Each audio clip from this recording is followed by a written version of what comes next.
Ya, ada pertanyaan yang masuk, kita akan mulai bacakan ya satu per satu. Yang pertama di sini ada dari Kak Iqmal Lendra Faisal Amin. Oke. Pertanyaannya, dalam interview, hal penting apa saja sih yang harus disampaikan secara singkat, Kak? Misalnya pengalaman pribadi dalam lingkup apa saja yang harus disampaikan? Apakah sama seperti menyampaikan diri kita yang ada di CV mungkin ya? Atau hanya seputar kita dalam bekerja saja? Oke, mungkin batasannya dan ruang lingkupnya yang harus diinformasikan saat interview. Kita mulai dari Kak Lydia terlebih dahulu. Silahkan Kak Lydia. Oke, tadi bisa diulang pertanyaannya, sorry, I didn't. Oke, jadi dalam interview kira-kira apa saja Kak yang harus disampaikan secara singkat dan ruang lingkupnya apakah ke ranah pribadi ataukah dalam hal pengalaman pekerjaan saja? Dari Kak Iqmal. Oke, sepertinya ada kendala koneksi ya. Gak apa-apa, kita coba dulu dari Kak Maya. Silakan Kak Maya. Boleh dibantu. Oke, kalau interview untuk pekerjaan, otomatis yang harus dijawab ya tentang pekerjaan ya, gitu. Jadi hal-hal yang memang berbau, ini in my opinion ya, jadi nanti teman-teman mungkin punya tambahan lagi. Jadi memang hal-hal yang berbau profesional gitu. Tapi aku sudah beberapa kali interview ya, dalam artian karena di Telkom is not my first job gitu. Dulu aku kerja di TVRI waktu masih semester 5 teman-teman untuk jadi news anchor. Dulu waktu aku di interview pas pertama kali kerja itu ditanya, kamu lebih mentingin mana nih? Karena waktu masih kuliah ya, kuliah atau pekerjaan gitu. Jadi kadang ada pertanyaan yang sebenarnya nggak profesional banget, dalam artian nggak yang nanya apa sih hal-hal yang berbau pekerjaan gitu, maka kadang ada pertanyaan yang menurut saya tuh cenderung agak personal gitu ya, kayak mereka pengen tahu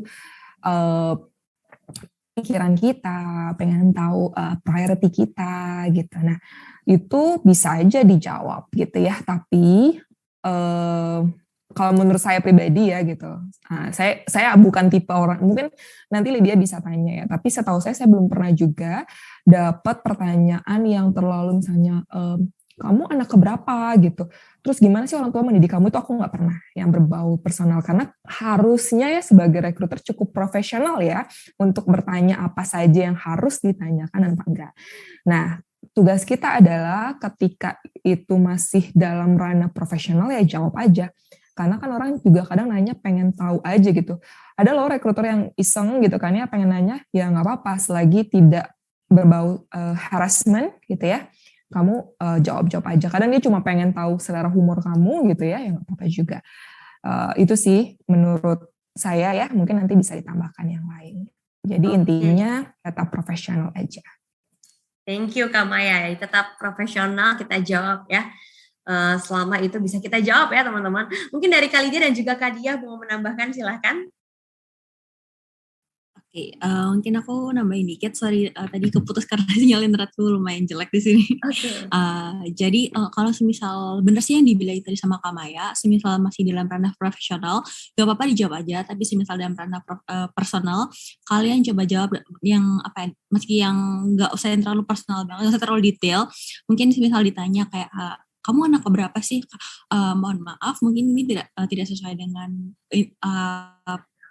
pekerjaan yang saya apply, tapi saya anak ketiga atau anak keberapa gitu. Dia nggak apa-apa dijawab, cuma kalau memang sudah bikin gak nyaman atau merasa kayak itu mengarah ke harassment, I think it's better untuk nggak dijawab aja dan untuk fokus kepada professionalism kayak gitu sih. Tapi sejauh ini untuk recruiter belum, aku harap nggak ada ya. Itu tidak ada sih yang terlalu mengarah ke profesional. Jadi misal itu masih profesional, silahkan dijawab. Itu sih itu dari aku. Oke, terima kasih Kak Lydia. Dari Kak Dia, apa masih ada yang mau ditambahkan atau sudah cukup?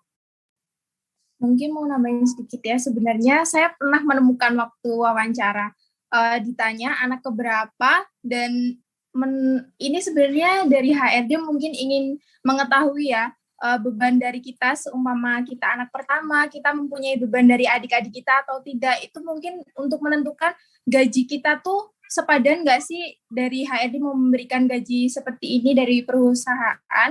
Mungkin dari HRD itu maksudnya untuk menentukan supaya kalian tuh tidak terbebani, seumpama di sana gajinya hanya memberikan 2 juta misalnya. Ternyata beban kita itu masih mempunyai adik-adik yang harus disekolahkan. Mungkin daripada kita mengambil merekrut saya seumpamanya sebagai anak pertama yang mempunyai adik yang harus disekolahkan, mungkin akan diberikan oleh orang lain supaya saya mendapatkan kesempatan untuk mendapatkan pekerjaan dengan gaji yang lebih baik. Jadi sebenarnya seumpama sama seperti yang dijawab dari kakak-kakak sebelumnya, selama itu tidak menyakiti hati atau menyinggung, mungkin bisa dijawab saja. Karena mungkin maksud dari HRD bertanya itu seperti itu. Oke, terima kasih Kak Dia ya. Jadi ada banyak kemungkinan ya. Oke, semoga tadi sudah terjawab juga Kak Iqmal. Kita lanjut, ini pertanyaan dari Kak Sheila Salsabila. Izin bertanya Kak, bagaimana cara meyakinkan HRD ketika pekerjaan yang di-apply ini tidak sesuai dengan jurusan kuliah? Oke, bisa dimulai mungkin dari Kak Diah terlebih dahulu. Kalau dari saya, sebenarnya saya sendiri saat melamar pekerjaan, saya pasti akan menyesuaikan saya itu sesuai atau tidak dari yang kandidat yang dicari itu seperti apa, saya sesuai atau tidak. Kalau tidak, daripada saya nanti diterima dan malah merugikan perusahaan, lebih baik saya mencari pekerjaan yang memang sesuai, walaupun tidak sesuai dengan background pendidikan kita, setidaknya kita memiliki skill-nya atau tidak. Jadi sebenarnya kembali lagi kepada diri kita untuk menyesuaikan terlebih dahulu. Oke, mungkin juga terima kasih Kak Dia. Mungkin ada tambahan juga dari Kak Maya ataupun Kak Lydia terkait pertanyaan dari Kak Sheila ini ya. Boleh Lydia kalau mau nambahin. Oke. Sebagai orang yang apply beda jurusan ya, karena aku dari fashion design ke talent manager. Kalau dulu aku sewaktu kuliah, untuk teman-teman yang masih kuliah mungkin bisa kayak join organisasi yang bakal align sama yang dituju sih. Kayak semisal dulu aku memang pengen yang di dunia HR, aku apply di talent management atau HR atau human resources gitu. Aku bahkan juga pernah ikut talent development gitu. Jadi sebisa mungkin mencari skill-skill yang bakal dipergunakan sewaktu kalian daftar pekerjaan. Tapi semisal kalian udah fresh graduate dan pengen masuk di bidang itu, sekarang tuh kan banyak banget nih teman-teman kayak kayak Hackative 8 atau misalnya bootcamp yang kalian bisa ikutin untuk mendapatkan skill yang dituju. Itu banyak banget teman-teman sekarang di internet, dan itu ada yang gratis, ada yang berbayar. Teman-teman bisa juga ikut kayak bootcamp untuk menambah skill. Dan ketika teman-teman ditanya oleh recruiter, bisa ditanya biasanya itu dari bootcamp akan diberikan project, teman-teman bisa menjabarkan project tersebut dan achievement apa sih yang udah didapat selama mengikuti bootcamp gitu. Atau teman-teman bisa mengikuti internship terlebih dahulu.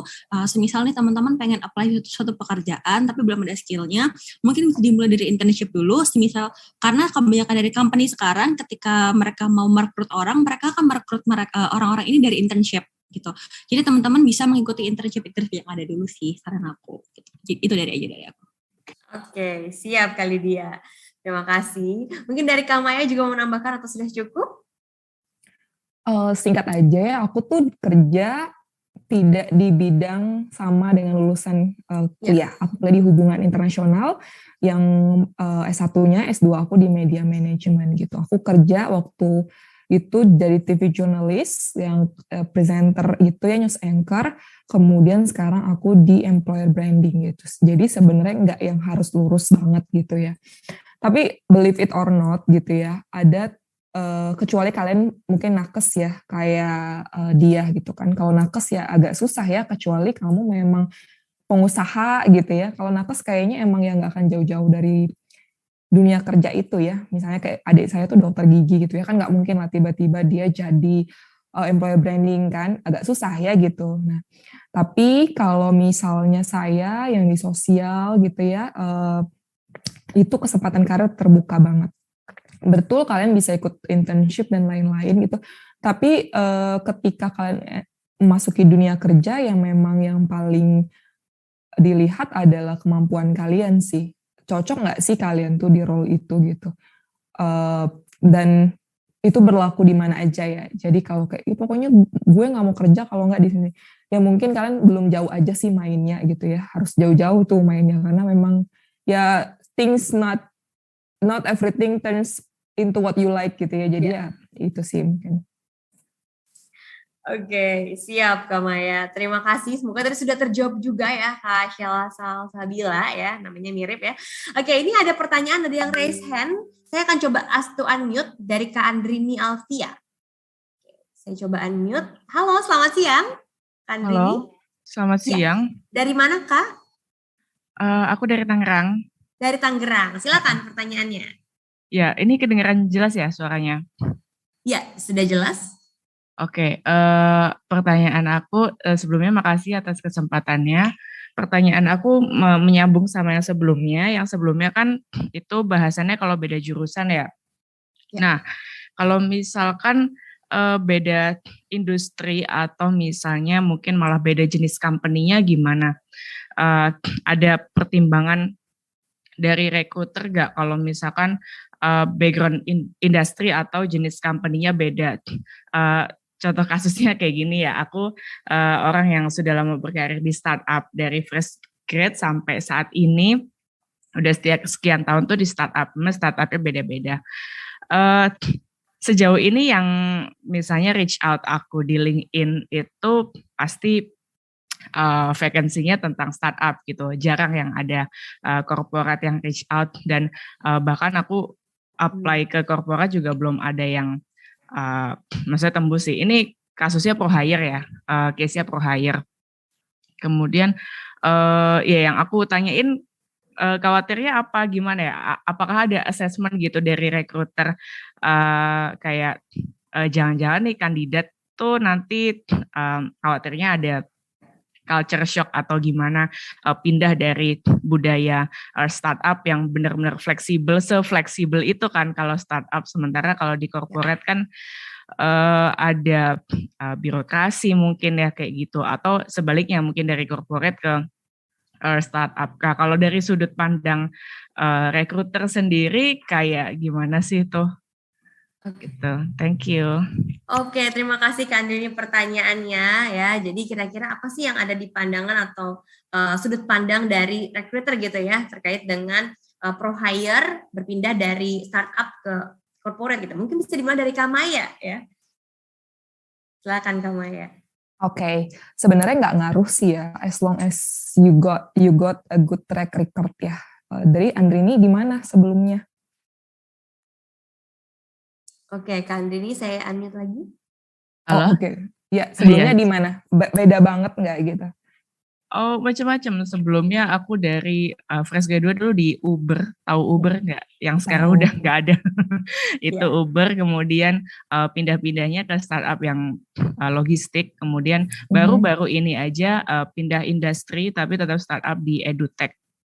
Edutech kan sekarang lagi ini ya waktu pandemi, tapi itu masih smooth gitu perpindahannya karena startup meskipun itu dari logistik ke transportation and logistik kemudian ke edutech. Nah, in case nih aku pengen move on ke aku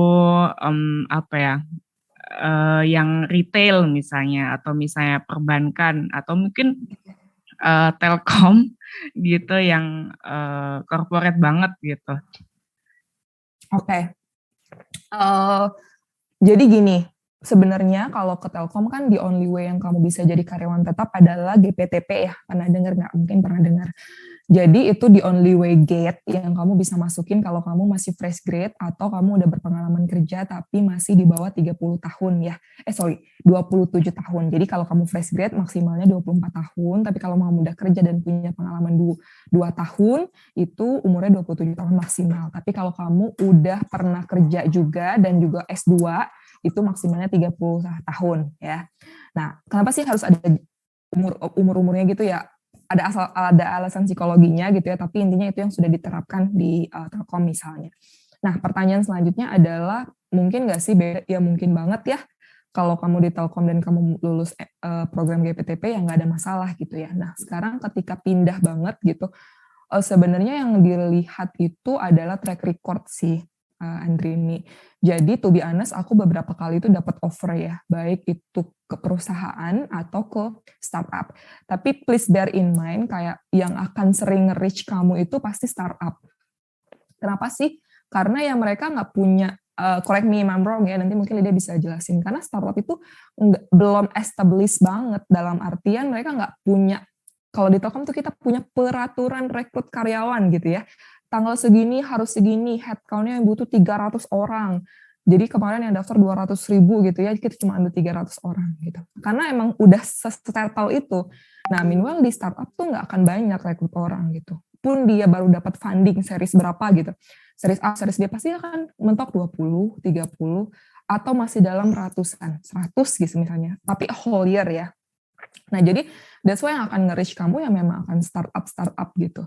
Dan basically kalau startupnya yang emang udah status unicorn, biasanya dia akan jarang banget dia akan nge-reach orang yang pengalamannya 2 tahun ke bawah.